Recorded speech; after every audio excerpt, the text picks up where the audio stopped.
గొంగళ పురుగు, క్యాటర్పిల్లర్, రాకేటువంటి పురుగు. దాన్ని చూసి అందరూ చీకొడుతూ ఉంటే, ఎందుకు దేవా నాకు ఈ జీవితం ఇచ్చామని ఎప్పుడైనా ఈ గొంగళ పురుగు ఊరేసుకొని చచ్చిపోయిందా? కిరోసంలో పడి కాల్చుకుందా? ఏట్లో దూకి చచ్చిందా?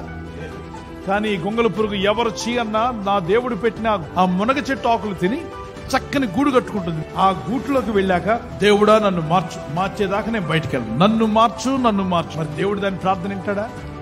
ఒకరోజు దేవుడు కరుణించి దానిలో కొత్త జీవం పోసి అదే పురుగును రెండో పురుగుగా మార్చి ఆ గూట్లో నుండి అది బయటకు వచ్చిన తర్వాత, ఇలా వెళ్ళిన పురుగు ఇలాగే వస్తుందా? రెక్కలు చాపి పైకి ఆడించుతూ గాల్లో ఎగురుతూ వచ్చింది. జీవితం మారిందా? నీ విలువ పెరిగిందే. మనసు మార్చుకున్నావా? నీ విలువ పెరిగిందే. ఇప్పుడు మనం జీవించే జీవితం గొంగళ పురుగు వల్ల భూమి మీద ప్రాకులాడుతూ జీవిస్తున్నాం.